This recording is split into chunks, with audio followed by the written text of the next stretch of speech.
আজকের অনেক দিন পরে ভয়েস ভিডিওয়ে আসছি, মানে এত গরম, ভিডিও কি ছাড়বো, গরমে আমার অবস্থা দেখো, দেখছো মানে গরমে ঘামে অবস্থা শেষ।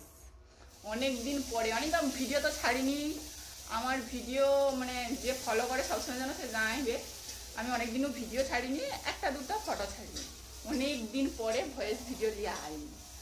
আর গরমে আমার বাড়িতে কিছু কুটুম আছে, আমার ননদ, আমার ভাগ্নি, ভাগনা সব লোক, তো কিছু স্পেশাল স্পেশাল রান্না হচ্ছে আজকে গরমে, মানে পেটে সহ্য হলেও খাইতে হবে, মোটামুটি হটে।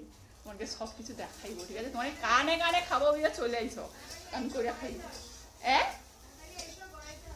ঠিক আছে, তোমাকে দেখাইবো, চলো। ঘামে আমার অবস্থা দেখো, পুরা সরো চোখ টোকের কাজ দিয়ে ঘাম বাড়ি হচ্ছে। চলো তোমাকে দেখাই, দেখো এই যে দেখো, এটাই মাংস, তারপরে পাঁপড়, আর এখানটায় আমার ভাগ্নি মাখাটে ফ্রাইড রাইস। আজকে মেনু ওগুলা, কে কে খাবার চলে এসো, ভালো ভালো মেনু আছে, ঠিক আছে? মাঝে মাঝে এরকম হইলে ভালোই হয়, গরম হয়েছে তো কি হয়েছে, নিজে মনকে লিমিটে থাকতে হবে, আর এইসব খেতে হবে ভালো মন্দ।